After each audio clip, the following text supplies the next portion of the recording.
Hello, Angel. How are you? Good, good to be with you again. Good to be with you again. So today we're going to talk, about that topic that we can talk about forever again, and that's grounding. Mm. So why don't you start sharing, what does this word mean to you? How do you react to it? What are practices? What are philosophies? Mm. What is the way of being grounded? Yeah, I love the word because as a land caretaker, for me, it connects me back immediately to the land. I ground, you know, with the ground, with the land. Um, so for me, grounding is very synonymous with presence. It's like I'm here now. Um, I think it's very clear for probably everyone listening that we live in a world, in a Western cosmology, in a capitalistic colonial world that is very ungrounded. We don't live on our lands. We are always on the moon. Uh, we can travel on the other side of the planet in 12 hours, right, in a plane. And it's all about the up and the high and the out there, rising stock markets and higher buildings, the most expensive apartment in the building are the highest apartment, right?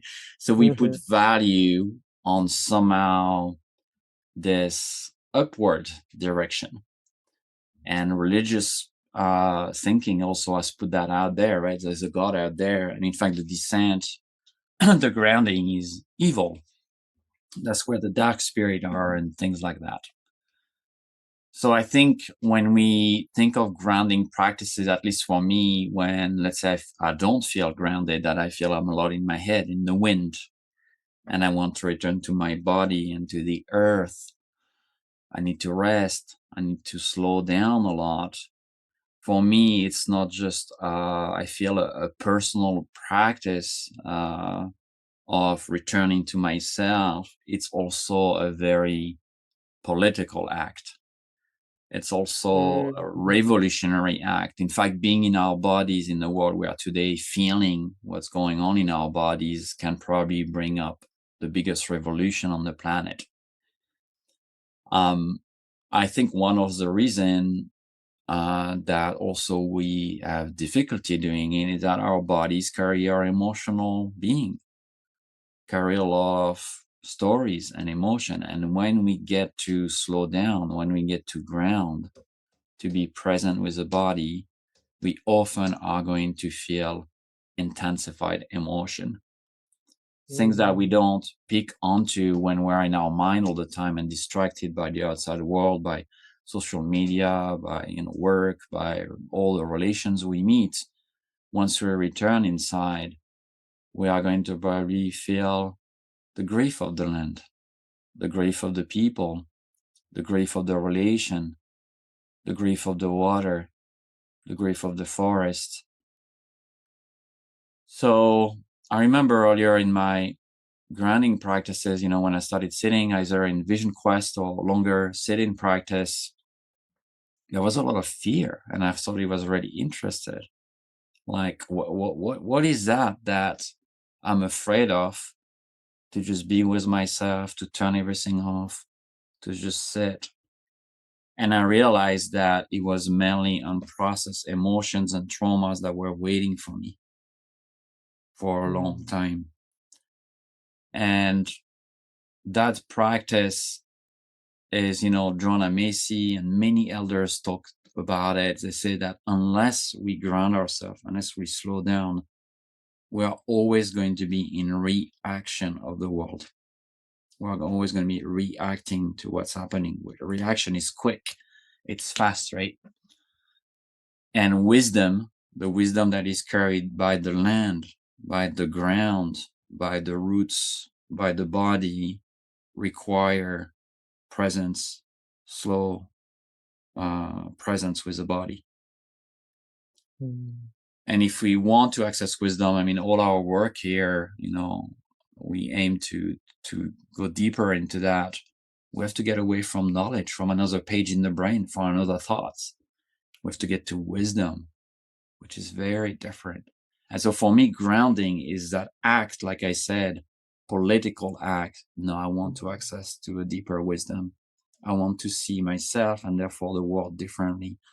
And I want also to walk life in a more mindful way that is not entangled in colonial thinking, in Western thinking, in ways that have created harm. But I won't see that if I'm constantly anxious and running around. Right? Yeah. There's two main images there that I wanted to kind of work with. And both you and I are very fortunate to be able to be stewards, of land. I'm a farmer. And the images of grounding, not being grounded, or you're grounded, which everyone reacts to, Well, you see, that's another one, right? I know, is really a return to possibility in the mother. When we look at stars, we're looking at many light that is a being that is possibly past. And by the time we see their light, it's years and years and eons later, right? So we're actually, what we're inspired at when we look up is death. Below us is life, because below us is the seeds and the stars. So I just wanted to play with that a little bit, because I think grounded is actually where we're supposed to be going, returning back to possibility, because that's where seeds are planted. That's where earth can hold us. And then the other one is, we think that being grounded, different animals ground in different ways. And I wanted to present today the imagery of birds and how they ground, because birds can ground even when they're flying, because they have a sense of who they are, that sense of gravity, and they ground in a very different way in their innate core beingness, right? And that's how they are able. Many people think, oh, they ground where they sit on a tree or they have to come down. No, they can ground because they have that gift. They have wings. We don't. We lost them, right? To be in that element. And so birds represent an opportunity for humans to start really sitting with them and observing them. And many times you can see a bird grounding when they're actually resting in the wind, right? Soaring, right? Everyone thinks soaring is like, oh, I work really hard and I get up there and then I'm amazing. It's like, no, it's using air currents. It's grounded in the air. It's not using a lot of its energy. And so I think that idea of being grounded is to know who you are in your core beingness, not flap around, right? Losing energy, expending energy beyond. And that's kind of what you were talking about. We live in this world that is always about motion and emotion and riding the wave of that, right? And reacting, because we're all little universes, right? We're all little universes.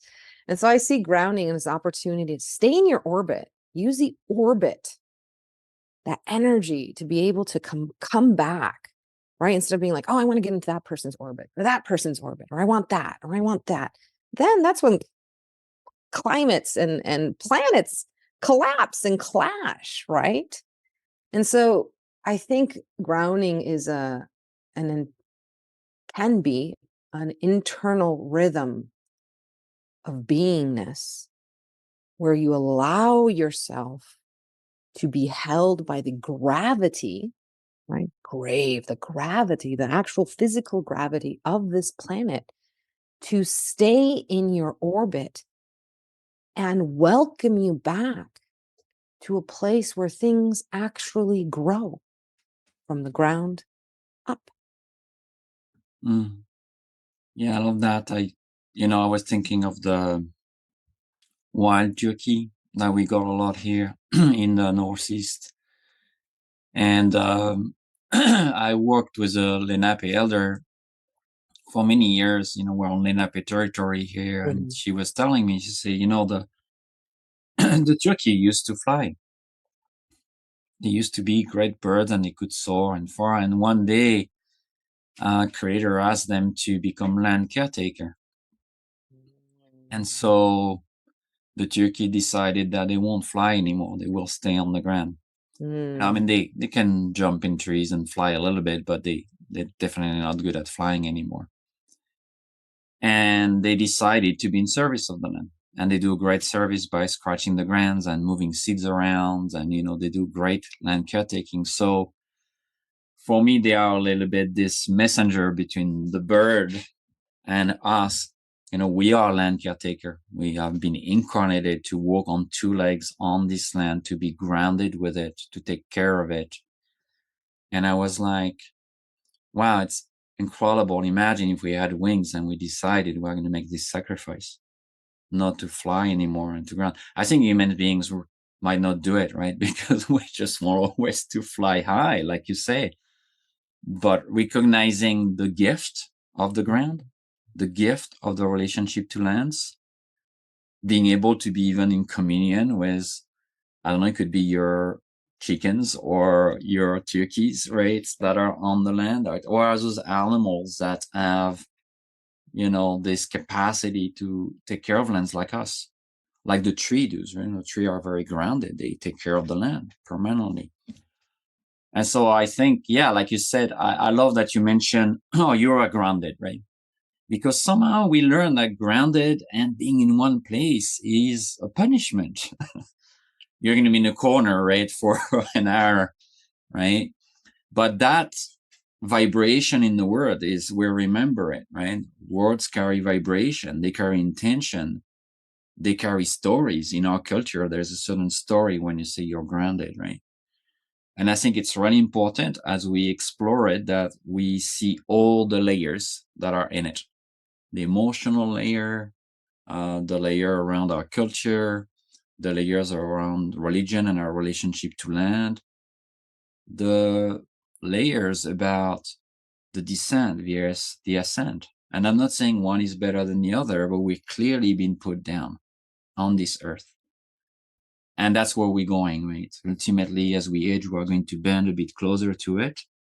And then we're going to go back in that land. So I think, spirit, nature is showing us something, and we need to pay attention to that. And there is something really beautiful to be that seed. Yeah? Not just the farmer or the gardener, but to be the seed. What kind of seed do we want to be? How do we plant ourselves? How do we ground ourselves? What does that seed require to really thrive, to become the most beautiful self we can be, right? Yeah. Yeah. So beautiful. I think I love turkeys, by the way. But the other, I think, animal that can also teach us is the pigeon, Mm. right? In the story of, the Torah and beginning stories of the Bible, uh, when they're looking for ground, right? When Noah and his ark, sends out birds. And the pigeons don't come back. Some possibly die. Other stories say that they found land. It was the dove that returned to humans. And that's hence then they think that the dove is peace, right? And so to human, we use the dove. But pigeons have been used for communication from humans all time, but they found ground first. Mm. And they knew to stay grounded, right? Because they knew, wow, okay, here we are. We have to continue. And pigeons get a bad rap, just like turkeys. So I think today these two beings are coming into the circle for people to start looking at relationship and wisdom keepers, because turkeys and pigeons are wisdom keepers. Mm. Right? We only think as eagles and doves and jaguars and deers as wisdom keepers. But today, as we explore groundedness as an opportunity to return to an internal state of belonging, I hope today all of us can find a place in our hearts for the turkey and the pigeon. Mm. Beautiful. Thank you, Marita. Oh, thank you.